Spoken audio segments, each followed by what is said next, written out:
할렐루야. 성도 여러분 안녕하셨습니까? 그동안 추석 명절 잘 지내셨는지요? 그리고 지난번에는 우리가 계속 로마서를 했습니다. 그런데 갑자기 조금 마태복음 11장으로 가서 여러분들이 의아히 생각하실지도 모르겠습니다. 그런데 이 마태복음 11장은 사실은 로마서 1, 2장과 연결이 된 겁니다. 로마서 1, 2장에서 모든 사람이 죄인이어서 아무도 하나님의 앞에 갈 수가 없다. 모든 사람이 죄인이다 그러는데 그때 죄인이라는 게 뭐냐는 거죠. 죄인이라는 게 꼭 불의, 추악, 탐욕, 그 다음에 음란, 도둑질, 살인 이런 걸 해야만 죄인이냐? 그렇지 않다는 겁니다. 죄라는 개념 자체가 그렇지 않다는 것을 정확하게 알려주는 게 마태복음 11장입니다.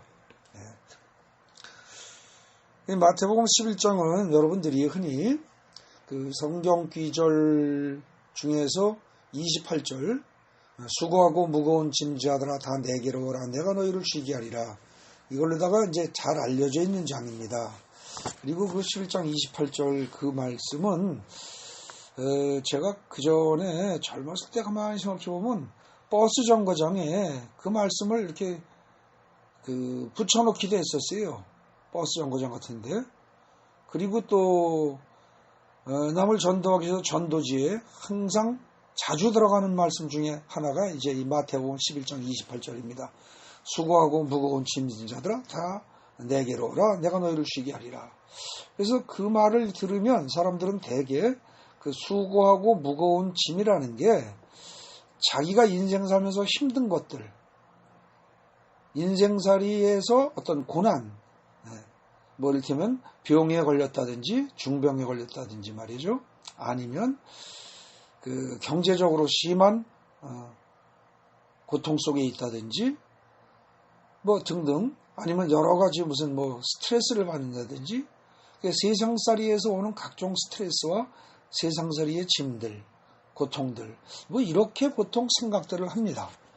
그런데 정말 그럴까요? 따로 띄워서 그 한 문장만 보면 그럴 수도 있을 겁니다. 근데 저건 이게요, 의외로 그렇게 이해를 하고 보면요, 11장 전체의 주제가 통하지 않습니다. 그래서 이 마태복음 11장 문장이 무슨 뜻인가? 이것도 좀 이상합니다. 그 다음에 중간쯤에 보면은요, 거기 여러분들 19절에 또 이상한 말이 나옵니다. 지혜는 행한 일로서 옳다함을 얻는다. 이 말도 또 아리송합니다. 그죠? 그런가 하면, 11절에서, 마태복음 12절에서, 천국은 침노하는 자의 것이다. 이런 얘기가 나옵니다. 이게 또 무슨 얘기예요? 침노를 하라는 겁니까? 하지 말라는 겁니까? 침노하는 게 잘한다는 거예요? 잘못한다는 거예요? 이거 가지고 말이 많습니다. 굉장히 난해한 기절 중에 하나입니다. 근데 이 11장에 천국은 침노하는 것이다라든지, 그 다음에 19절에서 지혜는 행한 일로 옳게함을 얻는다든지, 그 다음에 마지막에 수고하고 무거운 짐지하더라고 할 때 그 짐이 뭔지, 이게 구분이 잘 안 되면은요, 마태복음 11장이 무슨 얘기를 하는지 종잡을 수가 없습니다. 토막토막 이야기의 나열로밖에 이해가 안 된다는 거죠. 그러니까 마태복음 11장은 실제로 30절밖에 안 되니까 이거 조금 그저 4분 정도면 읽어집니다. 4분. 4분이면 무난한 속도로 평범하게 말하면 4분이면 있는 거예요. 그럼 4분 설교라는 얘기죠, 결국은. 예수님이 하신 4분짜리 설교예요. 그런데 이게 난해하다는 겁니다. 여러분들 어떻게 생각하십니까? 마태복음 11장 읽으면서 별 의문이 없으셨습니까? 이거 굉장히 중요한 내용입니다. 여기서 우리가 잘 이해를 하면은요, 죄가 무엇인지, 멍해가 무엇인지, 짐이 무엇인지 이런 것들을 잘 알면 우리가 굉장히 인생이 쉬워지고 편안해집니다. 말씀 그대로 쉼을 얻을 수가 있습니다. 이제부터 그걸 살펴보겠습니다. 자, 본문의 이해, 주보에 그리고 거기 문제 제기에 좀 빠진 오자가 나왔네요. 탈자가 나왔습니다. 문제 제기 둘째 줄에 내용의 분량은 적은데 하고 세 글자를 넣어줘야 됩니다. 왜냐하면 30절밖에 안 되니까. 내용의 분량은 다음에 적은데라는 글씨를 넣어주시기 바랍니다. 예. 그리고 이제 본문의 2에 들어가겠습니다. 자, 거기 보십시오. 성경에 우리 제목에 보면 세례 요한이라고 소제목이 붙어 있어요. 그래서 2절부터 19절까지가 나옵니다. 그 옆에 제가 빨간 글씨로 요한조차 고정관념에 빠져서 메시아와 천국을 오해하다. 이거는 제가 내용을 파악을 해서 붙인 제목입니다. 여러분들이 그렇게 소제목을 바꿔서 이해를 하시면 굉장히 쉬워질 겁니다. 자, 2절은요. 2절을 보십시오. 2절을 보면은 그거는 요한이 처한 절박한 상황을 얘기하고 있습니다. 요한이 옥에 갇혀 있어요. 옥에 갇혀서. 그래서 그리스도께 하신 일을 듣습니다. 그리고 제자들을 보내서 이제 묻습니다. 여러분, 그때 감옥이라고 할 것 같으면 요즘의 감옥보다 훨씬 더 열악한 상황이 뻔합니다. 그죠? 그 감옥 속에서 요한이 갇혔던 데는 지하 감옥이라고 이야기가 전해지는데, 깜깜한 빛도 들어오지 않는 지하 감옥에서 밤인지 낮인지 시간이 어떻게 가는지도 모르고 그런 속에서 살아야 합니다. 그 속에서 언제 죽을지 모릅니다. 두려움과 공포가 엄습할 것이요. 내가 이제까지 살아온 것이 이게 잘못된 건가? 예수가 메시아인 줄 알았는데 예수가 메시아 맞단 말인가? 온갖 생각이 다 들 겁니다. 그런 상태에서 실제로 요한이 제자들을 보내서 3절에 당신이 오실 그입니까? 아닙니까? 하고 묻습니다. 당신이 바로 그 메시아입니까? 우리 유대인들이 그토록 기다리던 바로 그 메시아입니까? 아닙니까? 이걸 묻는 겁니다. 세례 요한조차도 예수를 의심했다는 얘기입니다. 왜 그러냐?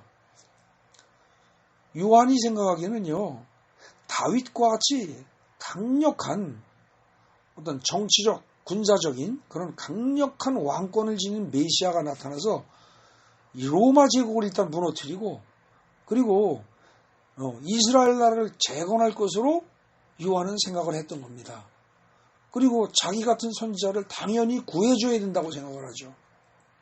그런 기도를 하고 메시아는 나타나면 그런 일을 해야 하는데 자기 같은 선지자를 구하고 그 다음에 이스라엘 나라를 재건하기 위해서 가장 먼저 어떻게 해요? 그 로마 제국을 무너뜨리고 해야 할 텐데 예수가 분명히 메시아 같긴 한데 그런 일은 전혀 안 한단 말입니다. 그리고 자기는 감옥에서 죽음을 맞이하고 있단 말이죠. 그러니까 불안해진 겁니다. 예. 그래서 질문을 그렇게 하죠. 근데 5절에 보면은요, 5절에 뭐라 그래요? 메시아가 하는 일이 원래 이거다. 사실은, 그러니 너희는 메시아에 대해서 오해하고 있다. 지금 그 얘기를 하는 겁니다. 5절의 말씀이. 가서, 너희가 보고 들은 걸, 가서 전해라. 요한에가 가서 듣고 본 걸 전해라. 그러면서 4절, 5절, 6절에, 4절, 5절에, 맹인이 보고 못 걷는 사람이 걸으며 나병 환자가 깨끗함을 입으며 등등등 쭉 나옵니다. 그죠? 네. 그러면서 6절에서 뭐라 그래요? 인간적인 생각을 버리고 어린아이처럼 나 예수가 메시아임을 믿는 자가 복되다. 결국 그 얘기를 하는 겁니다. 인간적인 생각 버려라. 너희 생각 버려. 너희의 고정관념 버려. 메시아는 이래야 하는 거야, 저래야 하는 거야, 이런 사람일 거야, 저런 사람일 거야는 그 생각을 다 버려. 그리고 그냥 어린애처럼 나 예수가 메시아임을 믿어라. 그런 자가 복되다. 너희의 고정관념을 가지고 세상을 바라보면 메시아 예수가 너희 앞에 나타나도 안 보이는 법이다. 그 얘기를 하는 겁니다. 6절이. 그 다음에 7절부터 10절을 보십시오. 거기는 이제 그들이 떠남에 예수께서 무리에게 요한에 대하여 말씀하시면서 너희가 무엇을 보려고 나갔더냐? 바람에 흔들리는 갈대냐? 그러면 너희가 무엇을 보려고 나갔더냐? 이렇게 쭉 나오면서 10절까지 쭉 내용이 나옵니다. 여기서 말하는 내용은 뭐예요? 너희가 기대하는 것은 선지자를 비롯해서 선지자보다 더 나은 자, 즉 메시아를 보려고 하는 거 아니냐? 그 얘기입니다. 너희가 광야에 가는 거 선지자를 보려고 나가는 것이고 선지자보다 더 나은 자 메시아를 보게 원하는 거 아니야? 세례 요한은 곧 하나님이 보낸 선지자야. 맞아. 그 사람은 바로 말라기 3장 1절에서 말하듯이 바로 내 길을 준비하도록 보내신 자야. 그 얘기입니다. 인정해 주시는 거예요. 그리고 11절에서 뭐라고 그래요? 11절에서 메시아의 길을 예비한다는 점에서 그는 어떤 사람보다도 큰 자다. 그러나 메시아를 알아보지 못한다는 점에서 본다면 그는 천국에 있는 극히 작은 자보다도 작은 자다. 예. 이해되십니까? 그게 11절의 얘기예요. 예. 11절에 보면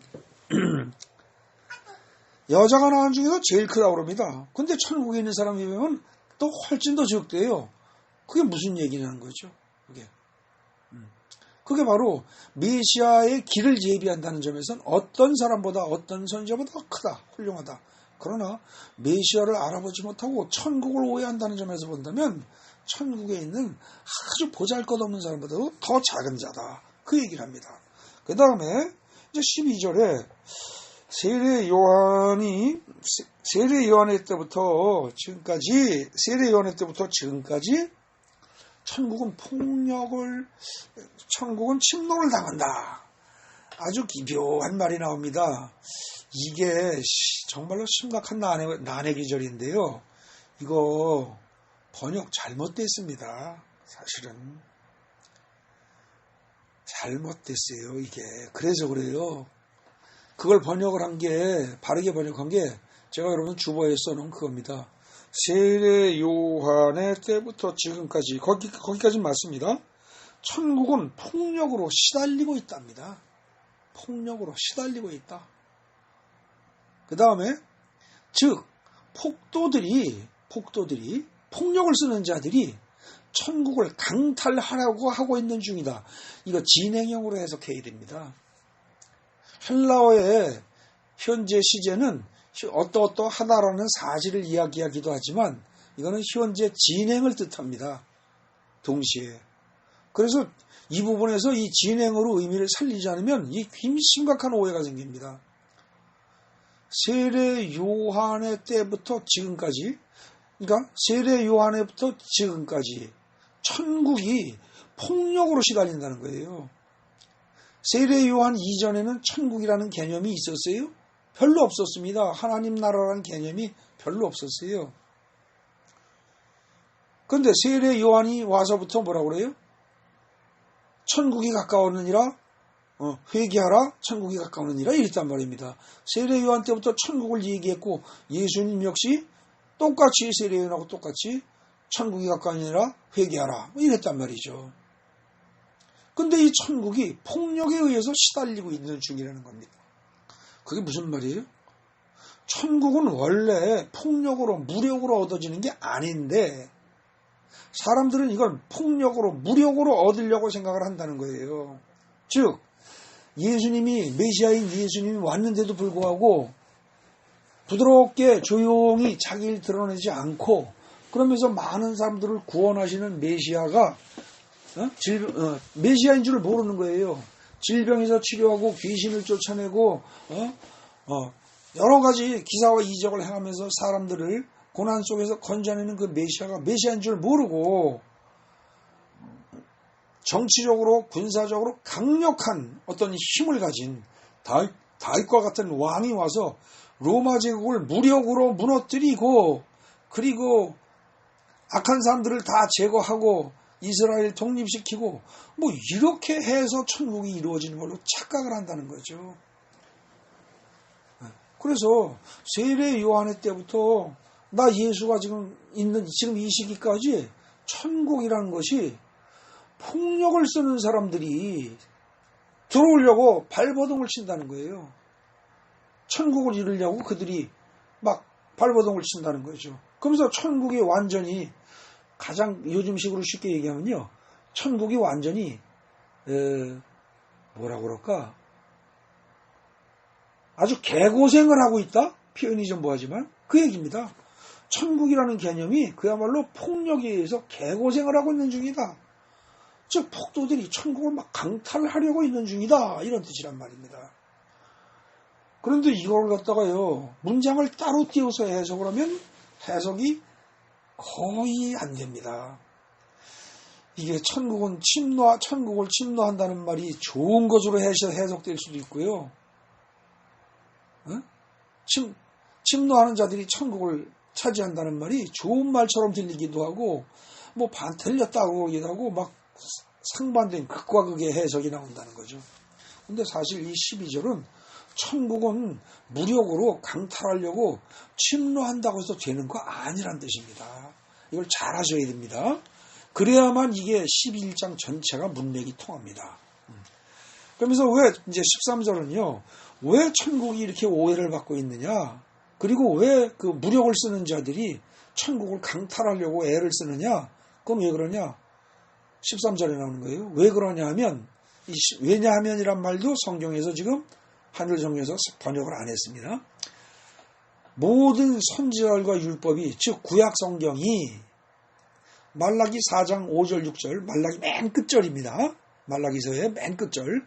그래서 말한 것처럼 요한까지만 예언했기 때문이다. 엘리야가 올 것이다. 그러고 마지막에 그 얘기를 했다는 거예요. 그랬더니 결국 뭐예요? 뭘 하는 거예요? 메시아에 대해서 분명하게 밝히질 않았다는 거죠. 희미하게만 얘기를 했지. 그래서 메시아를 오해했다는 거예요. 메시아를 오해하고 나니까 다윗과 같은 강력한 군사적, 정치적 권력을 가진 메시아, 이렇게 오해를 하니까 실제로 예수가 와도 예수가 메시아인 줄을 모른다는 거죠. 그러면서 이제 14절에서 말라기 끝부분에서 말하는 엘리야는 곧 세례 요한이다. 이걸 다시 한번 분명히 강조를 합니다. 그렇다면 어떻게 돼요? 말라기 3장 1절에서 너희가 구하는 바 주님이란 누구겠느냐? 말라기 3장 1절에 너희가 구하는 바 주님이 오신다, 그런 얘기가 나와요. 근데 그 문장만 읽어보면 하나님처럼 이해가 될 수 있습니다. 그런데 너희가 구하는 바 주님이 바로 누구냐? 엘리야가 온 다음에 오는 그분이 누구냐? 바로 요한, 바로 뒤에 오는 자. 나 예수가 아니냐? 이 정도 말하면 알아듣겠느냐? 귀 있는 자는 들을지어다. 그 말을 하는 겁니다. 잘 새겨들어라. 너희가 그토록 간절히 바라고 오기를 기다렸던 선지자 요한이, 세례 요한이 곧 말라기에서 말한 선지자 엘리야인데, 그 엘리야가 오고 나면 주님의 길을 준비하는 자가 올 거라고 말라기 3장 1절에서 얘기했으니까 그 뒤에 오시는 자가 바로 나 예수다. 내가 곧 메시아 아니냐. 너희가 성경을 제대로 알면, 제대로 이해한다면 내가 메시아임을 깨달을 것이다. 그 얘기를 하는 겁니다. 그러면서 이제 16절, 17절에 비유가 나오죠. 이 세대의 사람들은 어떠냐? 피리를 불러도 춤을 추지 않고, 이제 기쁘고 즐거운 상황입니다. 피리를 분다는 건 기쁘고 즐거운 거예요. 그러면 춤을 출 만한데 그래도 춤을 추지 않고, 또 반대로 슬프다고 해서 울어도 가슴을 치지 않는 아이들과 같다. 매사에 어깃장군 넣는다는 거예요. 매사에 거꾸로 가고, 매사에 부정적으로 생각하고, 매사에 반대만 하고, 그래서 어느 누가 뭐라고 하든지 항상 비난만 하는구나. 그게 16절, 17절입니다. 자, 그 다음 보십시오. 18절, 19절로 넘어갑니다. 거기 보면은 메시아의 오심을 예고한 요한이 금식을 하니까, 요한이라는 사람은 원래 어떤 사람이었어요? 메시아가 온다, 회개하라, 천국에 가까운다, 메시아가 온다, 내 뒤에 오시는 이가 불과 성령으로 세례를 주실 뿐이다. 이러면서 메시아가 오시는 것을 예고한 요한이 금식을 했더니 뭐라고 그래요, 사람들이? 쟤 귀신 들렸어. 이러고 비난하더니 실제로 메시아인 인자가 와서 먹고 마시니까 또 뭐라고 그래요? 먹기를 탐하고 포도주를 즐긴다고 비난하는구나. 그러니까 이렇게 행동해도 비난하고 저렇게 행동하고 비난하고 자기 기준으로 바라보다 보니까 천국을 전파하는 선지자와 메시아가 와도 다 비난하는구나. 그러면서 메시아는 강력한 권력을 가진 존재일 것이라고 생각하면서 그들이 강력한 정치적 군사적 힘을 사용해서 천국을 이루려고 하니 그야말로 폭도들이 천국을 침노하려는 것 아니겠느냐? 그러니 이 세대 사람들이 참으로 미련하고 어리석구나. 지혜로운 자란 어떤 자들이냐? 그 행동을 보면 알 수가 있다. 그게 바로 또 19절 얘기입니다. 그래서 지금처럼 12절을 제대로 해석을 하고 처음부터 문맥을 제대로 쭉 파악을 하면 19절도 의외로 쉽게 풀립니다. 이 세대 사람들은 참 지혜롭지 못하고 참으로 어리석다. 지혜 있는 자라면 어떻다? 그 행동이 절대 이래도 비난 저래도 비난 하면서 이래도 어깃쩡거리고 저래도 어깃쩡거리고 그리고 선지자가 나와도 메시아가 와도 비판만 하는 그런 짓을 안 할 것이다. 그게 19절까지 얘기입니다. 그래서 이제 한 단락이 첫 단락이 끝납니다. 그래서 이 첫 단락의 내용은요. 여러분들 그 본문의 맨 처음에 1번에 나온 것처럼 뭐 어떻게 해야 돼요? 요한조차 고정관념에 빠져서 메시아와 천국을 오해하다. 근데 이때 고정관념이란 결국 뭐예요? 자기 생각입니다. 자기 생각. 인간적인 생각이에요. 그걸 말하는 겁니다. 그래서 거기 요한조차 고정관념에 빠져서 뭐 그렇게 말해도 되고요. 인간적인 생각에 빠져서. 그럼 인간적인 생각을 벗어난 반대 개념은 뭐예요? 인간적인 생각이 아니고 하나님의 생각이에요. 성경을 제대로 읽으면 하나님의 생각을 읽을 수가 있어요. 근데 성경을 제대로 읽지 못하면 인간적인 생각이 가미가 돼요. 그래서 인간적으로 해석을 해버려요. 그러면 그거는 헛일하는 겁니다. 평생 헛일하는 거예요. 그런 사람들은 인생이 힘들어요. 고통스럽습니다. 그 얘기를 지금 하는 중입니다. 자, 그 다음 주보하고 뒷장 보십시오. 두 번째 단락입니다. 회개하지 않는 도시들하고 이제 돼 있는데 제가 빨간 글씨로 써놓은 것은 바꾼 소제목입니다. 고정관념 때문에 회개하지 않는 자들은 반드시 심판을 받을 것이다. 이게 20절부터 24절까지 얘기입니다. 간단합니다. 20절부터 24절은. 거기 보면은요, 고라신 벳세다 가버나움에서 많은 권능을 예수님이 행했는데 얘네들이 하나도 회개하지 않는다는 거예요. 그래서 결국 마지막 심판 때에는 어떻다? 두로, 시돈, 소돔보다도 더 고통스러울 것이다. 이 말씀을 하시는 겁니다. 한마디로 얘기해서 20절부터 24절까지는요. 회개해라 이 소리예요. 근데 왜 회개를 안 해요? 이때 당시에 거기 나오는 고라신, 벳세다, 가버나움에 있는 많은 사람들이 회개를 왜 안 했을까요? 예수님을 메시아를 보고 메시아가 권능을 행하는 걸 보고서도 왜 회개를 안 했을까요?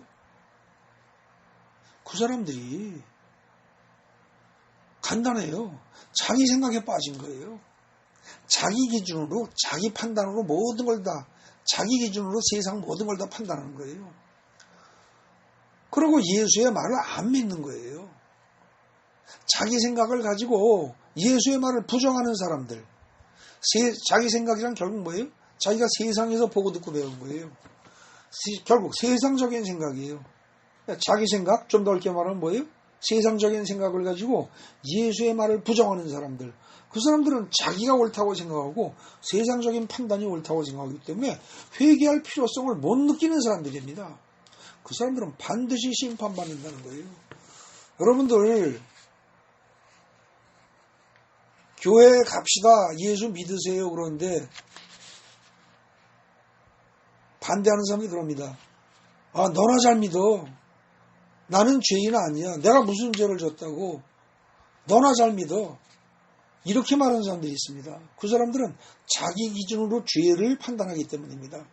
죄가 무엇인지를 자기 기준으로 생각하기 때문이에요. 근데 그 기준이란 세상에서 말하는 죄의 기준입니다. 살인하고 간음하고 도둑질하고. 나 그런 거 안 했어. 그러니까 세상적인 기준으로 판단하는 자들은 자기가 하나님 앞에 회개를 해야 한다는 사실을 깨달을 수가 없습니다. 근데 그들은 심판받는다는 거예요. 무서운 얘기입니다.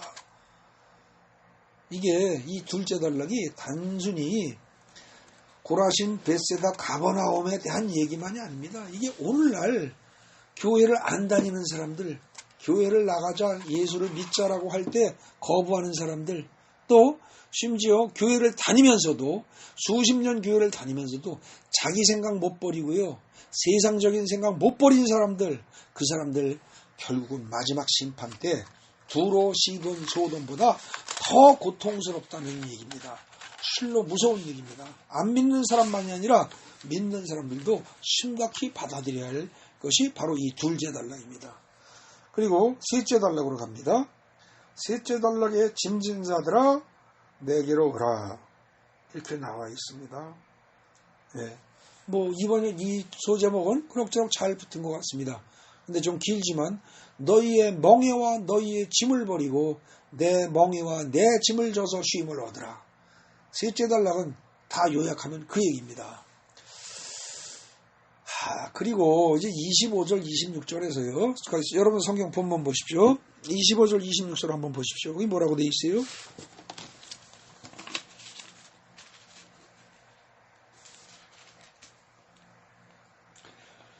(25절을) 보시면 그때에 예수께서 대답하여 이르시되 이럽니다. 24절까지 쭉 예수님이 말씀하셨어요. 쭉 말씀하셔서 심판날에 소돔 땅이 너희보다 견디기 쉬우리라 하시니라 하고 말씀을 쭉 하셨어요. 그런데 그때에 예수께서 대답하여 이르시되, 단락이 바뀌어서 그렇긴 하지만 말이 좀 얼토당토 않고 연결이 잘 안 되는 것 같습니다. 이게 무슨 뜻일까요? 그때가 뭐예요? 그때가? 그리고 예수께서 그냥 이르시되 하면 좋은데 대답하여 이르시되 이럽니다. 그죠? 이건 또 무슨 말이에요? 여러분들 성경 읽으면서 글자 하나도 대충 넘어가면 안 됩니다. 글자 하나도. 이게 무슨 얘기일까요? 이 말은요, 결국은 뭐예요? 하나님하고 대화했다는 뜻입니다. 하나님께서 예수님께 질문했다는 뜻입니다. 뭐라고? 거기 제가 주보에 적어놨죠? 하나님께서 뭐라고 말씀하시느냐? 아들아, 자기 생각에 빠져서, 세상적인 생각에 빠져서, 세상적인 기준으로, 자기 기준으로 메시아를 알아보지도 못하고 회개도 하지 않는 것에 대해서 어찌 생각하느냐? 하고 물으시자 그때에 예수께서 하나님께 대답하여 이르시되, 그런 말이라는 뜻인 거예요. 그죠? 그죠? 그러면서 뭐라 그래요? 어떻게 보면 어떻습니까? 그 많은 사람들이 메시아가 와서 그토록 구원하고 설교도 하고 하시는데 알아보지도 못하고 회개도 하지 않으니까 억울하고 안타깝기도 할 것이요, 화가 나기도 하고 그러지 않겠습니까? 실망스럽기도 하고. 근데 예수님은 뭐라고 말씀하시느냐? 예수께서 대답하여 이르시되, 교만한 사람에게는 숨기시고 어린아이 같은 사람들에게는 아버지의 뜻을 나타내시니 감사합니다. 이렇게나 말한다는 거죠. 이 모든 것이 다 아버지의 뜻입니다. 그게 25절, 26절을 간단히 표현한 겁니다.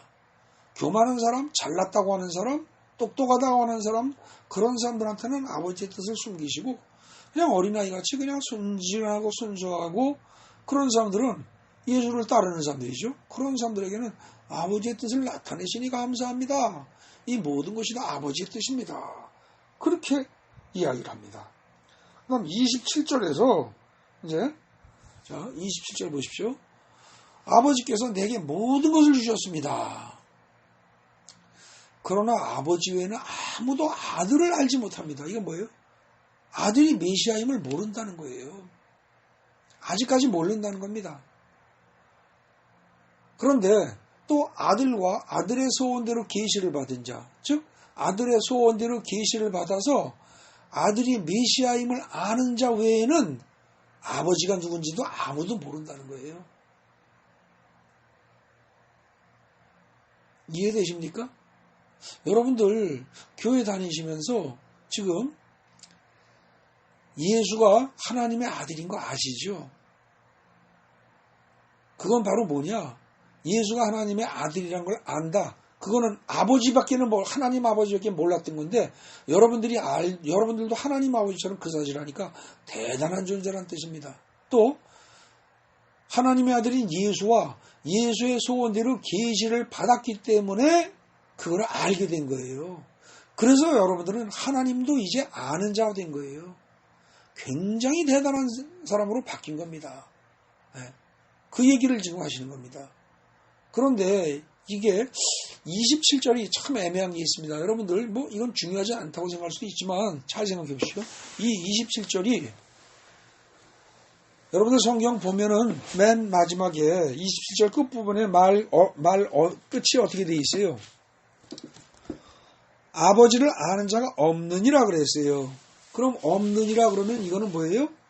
28절처럼 사람들한테 제자들에게 말하는 것처럼 돼 있어요.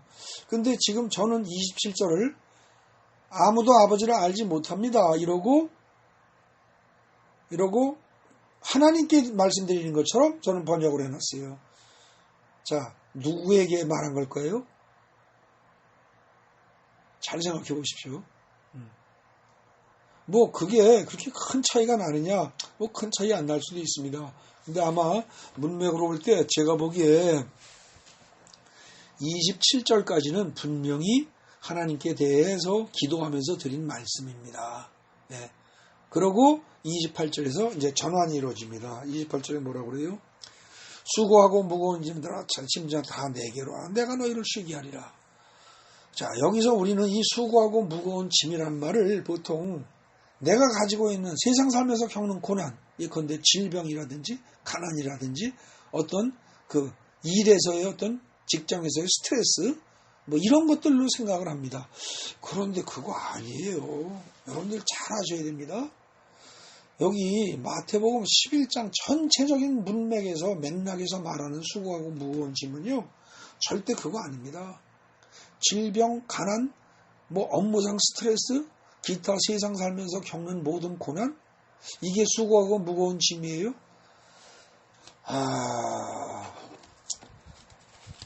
신앙 수준이 낮은 사람들은요, 자기 생각에 빠지고, 인간적인 생각에 빠지고, 성경 말씀을 제대로 이해하지 못한 사람은 그렇게 이해할 수 있습니다.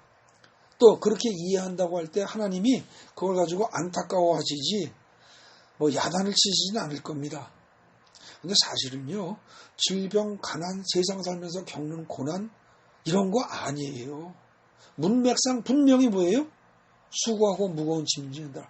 이거는요, 율법주의라는 멍해하고요, 죄라는 짐입니다. 수고하고 무거운 짐은요, 죄짐이에요, 죄짐. 죄의 짐이에요.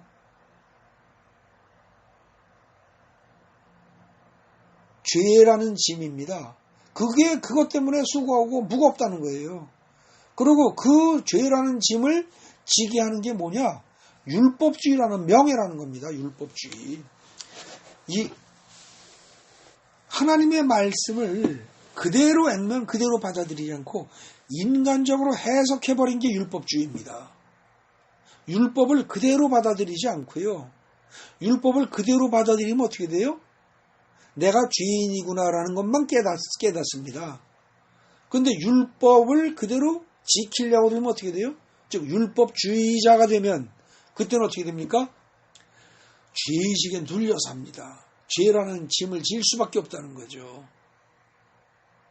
그래서 여러분들 마태복음 11장 28절 29절 30절에 나오는 멍에와 짐이라는 말을 정확히 이해하셔야 돼요. 그거는 율법주의라는 멍에요, 죄라는 짐을 말하는 겁니다. 또 바꿔서 얘기하면 뭐예요? 율법주의란 것은 인간적인 모든 생각, 그것 중에 한 부분입니다. 인간적인 모든 생각, 그 중에 율법주의가 들어가는 거예요. 그리고 그 생각의 결과인 모든 행위가 결국은 뭐예요? 짐입니다. 수고하고 무거운 짐이에요. 여러분들 보십시오.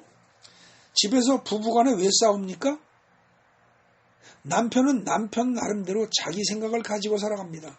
자기 기준을 가지고 살아가요. 그래서 또 부인은 부인대로 자기 생각과 자기 기준을 가지고 살아갑니다. 그러니까 어떻게 돼요? 자기가 가지고 있는 생각, 남편은 아내에게 갑니다.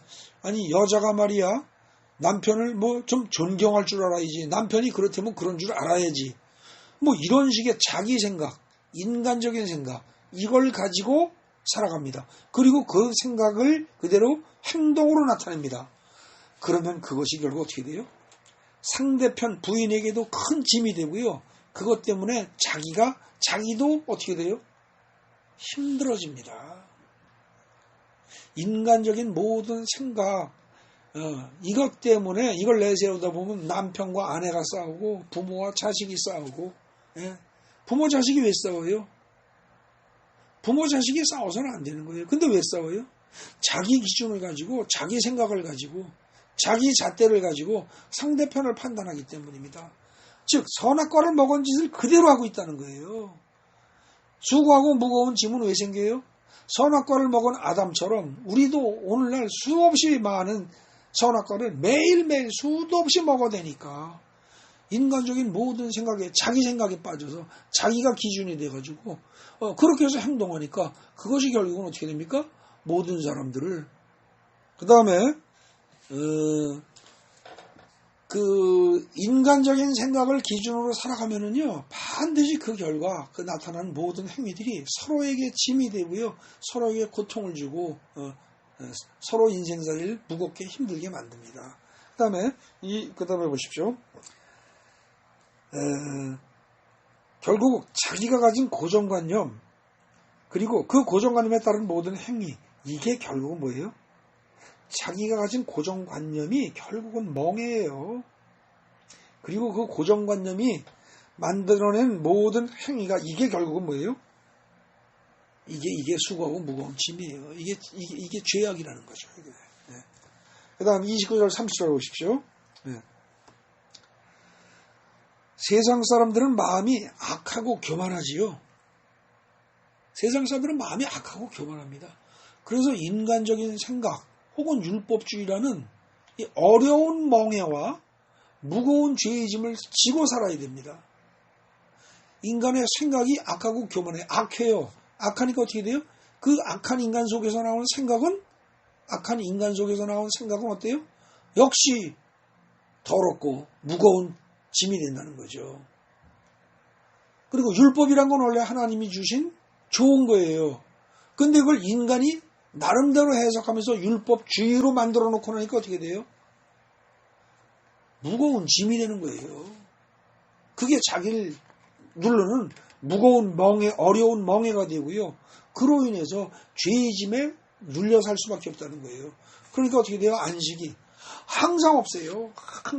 안식이 항상 없습니다. 이 죄에 대해서 마가복음 7장, 갈라디아서 5장, 로마서 1장에 다 이 얘기하고 있습니다. 그래서 제가 아까 로마서 1장, 2장에서 모든 인간이 죄인이다라고 말하는 그 내용을 다시 구체적으로 모든 인간이 죄인이라고 할 때 죄가 무엇인지를 설명해 주는 게 결국 뭐다? 마태복음 11장이다. 그 얘기를 했던 겁니다. 그런데 마태복음 11장에서 말하는 게 결국 뭐라고요? 인간적인 생각, 율법주의, 여기 빠지는 거 그게 바로 죄라는 거예요. 살인하고 간음하고 도둑질 안 했어도요. 그거 안 했어도 인간적인 생각으로 살아가는 사람들 그리고 이래야 한다 저래야 한다 이러면서 뭐 결정을 내는데 그걸 자기 기준으로 생각하는 사람들이 있죠. 남자는 이래야 돼. 여자는 이래야 돼. 뭐 어른은 이래야 돼. 애들은 이래야 돼. 뭐 사장은 이래야 돼. 직원은 이래야 돼. 전부 자기 기준을 가지고 이렇게 저렇게 판단하는 사람들. 그 사람들 안지가 없다는 거예요. 그런데 29절에 나 예수는 마음이 온유하고 겸손하다는 겁니다. 여기서 온유하다는 말이 있죠. 이거 잘 아셔야 됩니다. 마음이 온유하다고 할 때 이 온유라는 단어가 성경에 몇 번 안 나옵니다. 이게 민수기 12장에 나옵니다. 민수기 12장에 모세가 구스 여인을 취했을 때 그의 형제 자매인 아론과 미리암이 비난을 하죠.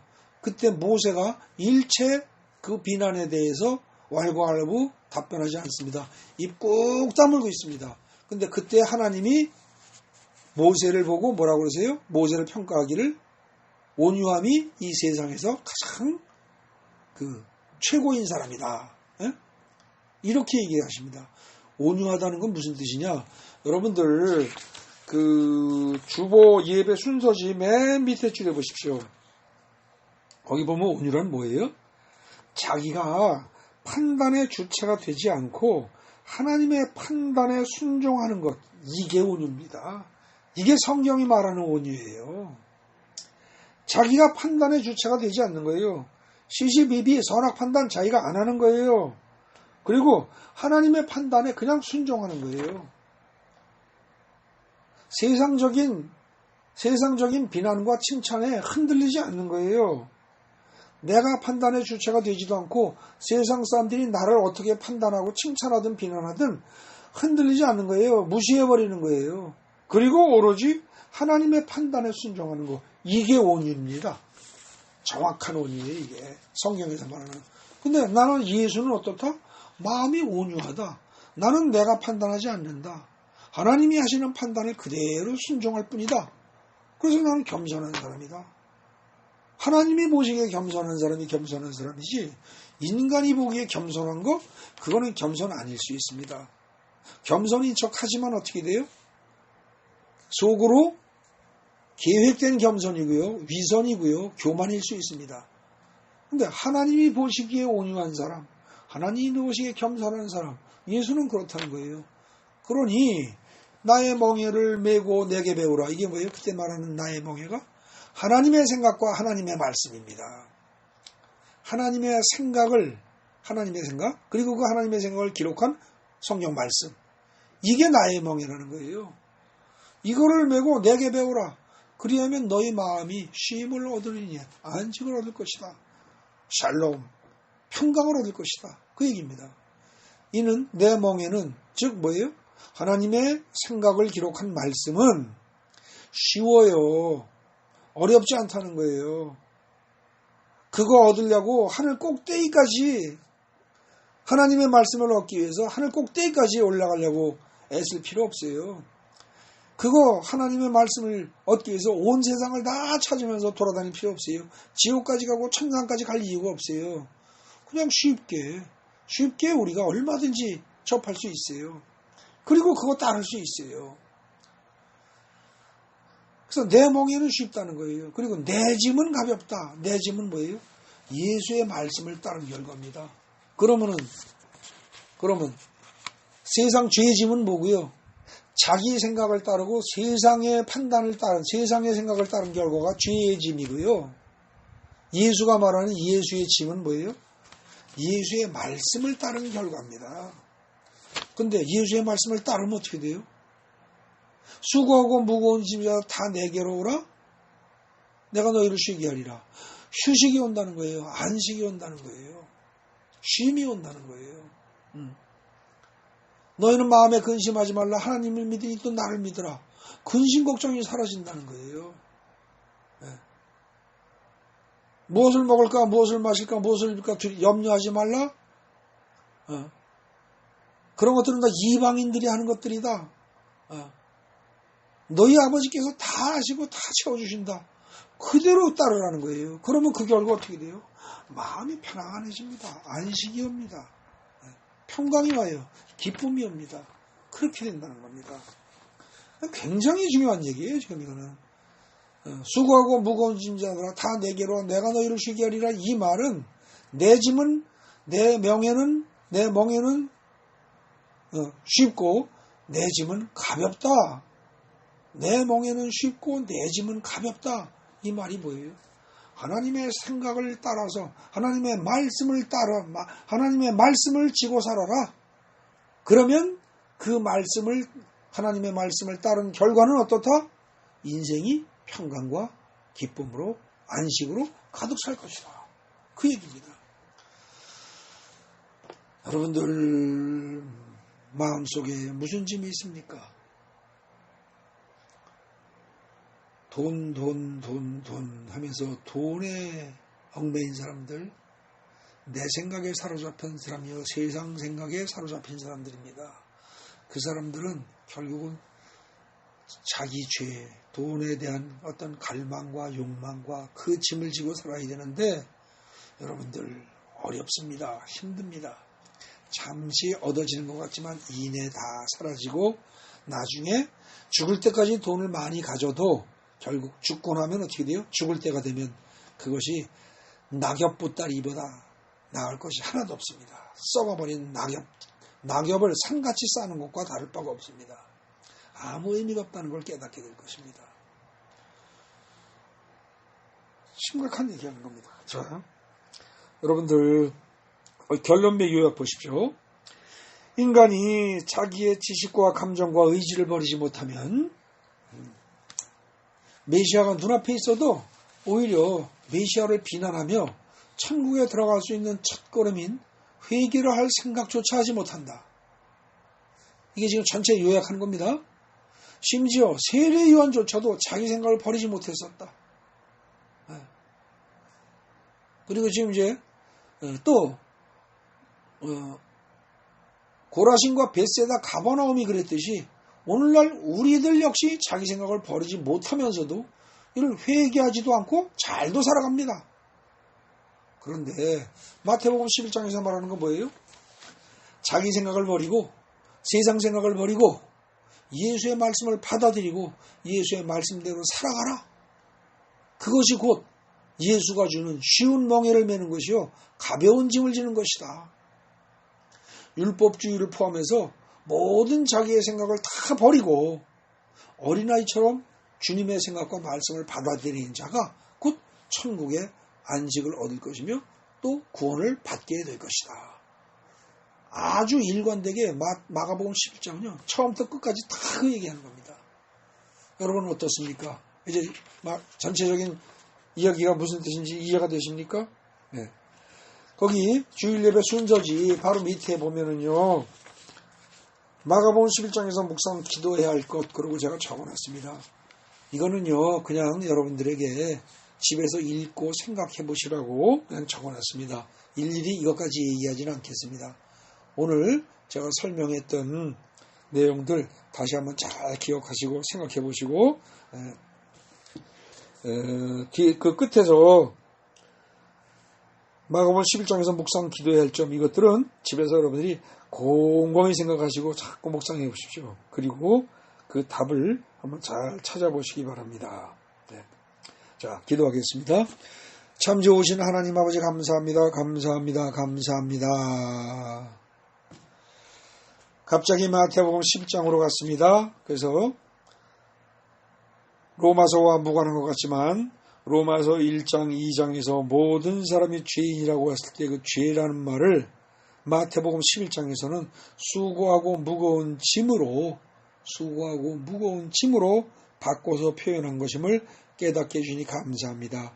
내 생각에 얽매여서 내 고정관념에 얽매여서 인간적인 생각에 얽매여서 즉 내가 만든 내 멍에를 내 가지고 수레를 끈다고 하면서 세상 죄를 이런저런 모든 죄를 무거운 죄라는 무거운 짐을 살아가고 있는 나의 삶을 벗어나서 이제 하나님이 주시는 예수님이 주시는 가벼운 멍에를 메고 그리고 가벼운 짐을 지고 살 수 있는 우리 되게 하옵소서. 예수님 이름으로 감사드리며 기도 올립니다. 아멘.